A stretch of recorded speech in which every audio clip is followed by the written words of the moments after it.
Okay, we're diving deep today into What You Gonna Do with That Duck by Seth Godin. You sent this one over, and I'm guessing you're looking for some like practical advice Yeah. on, you know, getting things done and being more creative, making a difference, all that good stuff. But, without getting lost in the theory. Yeah, exactly. Less theory, more action. Exactly. So we're going to try to pull out those key insights and see what really resonates. And, Perfect.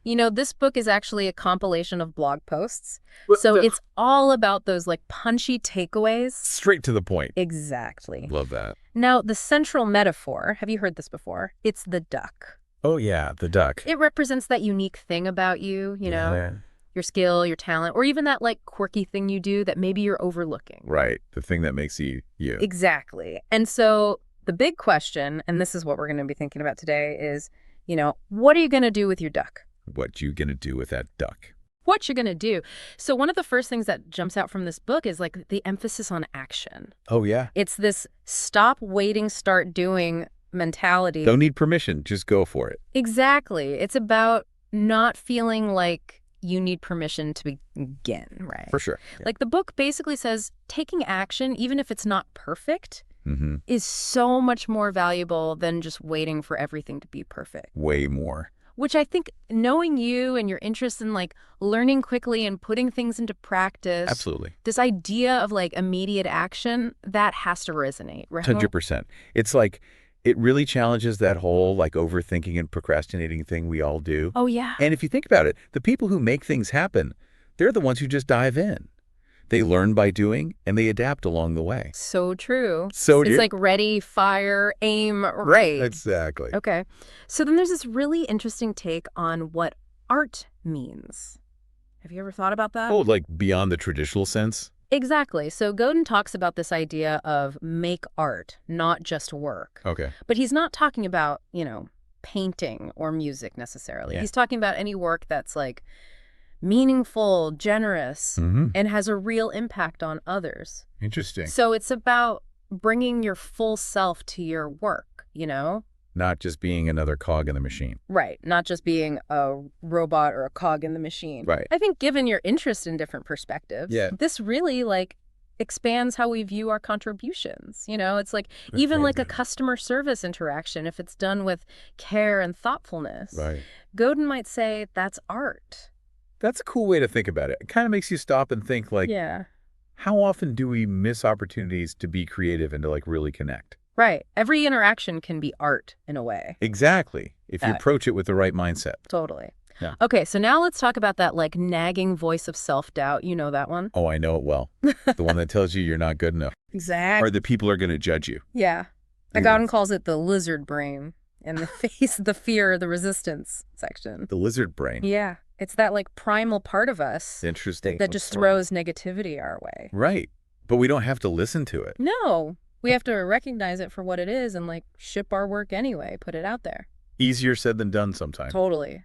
It's a huge challenge. I think we can all relate to that. Yeah, for sure.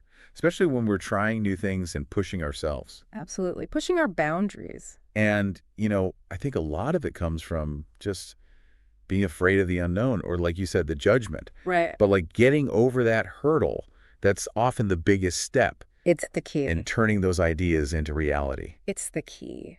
Okay, so in a world where everyone's shouting, how do we stand out? Right. How do we make our voices heard? Godin talks about becoming a linchpin. A linchpin. I like that. It's about being so remarkable, so creative and brave. You can't ignore a linchpin. Exactly. You become indispensable because like being average, You just blend in. you just disappear. You fade into the background noise. Yeah. So for you, you're someone who's always seeking knowledge. Yeah, always learning. This idea of the linchpin, I think, really highlights the importance of developing those unique, Those standout qualities. exactly, those standout qualities. What makes you different? And it's not just about standing out for the sake of it. Right. It's about offering something valuable that's hard to find anywhere else. That the world needs. Exactly. And like if you think about it on a larger scale, linchpins are the ones who are driving innovation. Pushing things forward. Yeah. Changing the game. They're the change makers. Yeah. Okay, so Godin also briefly touches on this idea of build tribes. Have you heard of that? Tribes. It sounds interesting. It's the idea that leadership today is less about like hierarchy. Top-down control. Exactly. And more about building movements, Okay. connecting people who are passionate about a shared purpose. So it's more about like community and shared vision. Exactly. It's a very different way to think about how influence works. I like that. Shifting from directing to connecting. Right. And so how do we start those movements? Yeah. How do we get people on board with our ideas? It's often through reimagined marketing. And this isn't about like bombarding people with ads. Oh, I hate that. Right.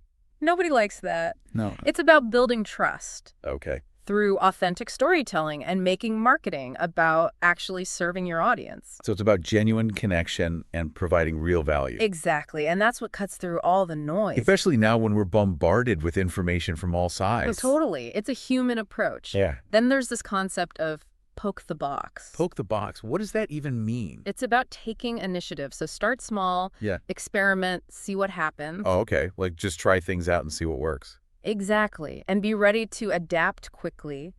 And that really echoes that. That start doing mindset. It does. It all comes back around full circle. Love it. So basically, don't be afraid to experiment. Don't be afraid. Experiment. Learn as you go. And iterate. Make those small changes along the way. Exactly. It's Yeah. all about that constant learning and growing. Makes sense. Okay. And last but not least, Godin encourages us to rethink school, work, and success. Okay. So challenging those traditional paths. Challenging the traditional paths. Maybe even designing your own. Wow. I mean, that's pretty powerful. It's like giving yourself permission to decide what matters most to you. Exactly. To define your own version of success. Not just following someone else's blueprint. Exactly. And for you, as someone who's always learning and exploring, Yeah. this resonates with that natural curiosity. Right. 100%. Love it. So it seems like the big takeaway here is this. Mm-hmm. Do bold work. Lead without letting fear hold you back. And make an impact now. Don't wait. Start now. Don't wait. No more waiting for that perfect moment. Right, because it might never come. It might never come. Mhm. And it all comes back to that central question.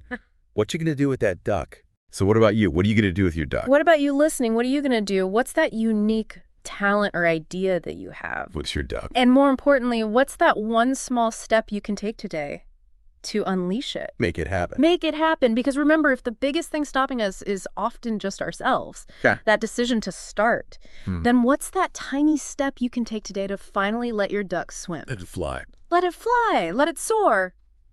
Thanks for joining us on the deep dive. Until next time. See yas.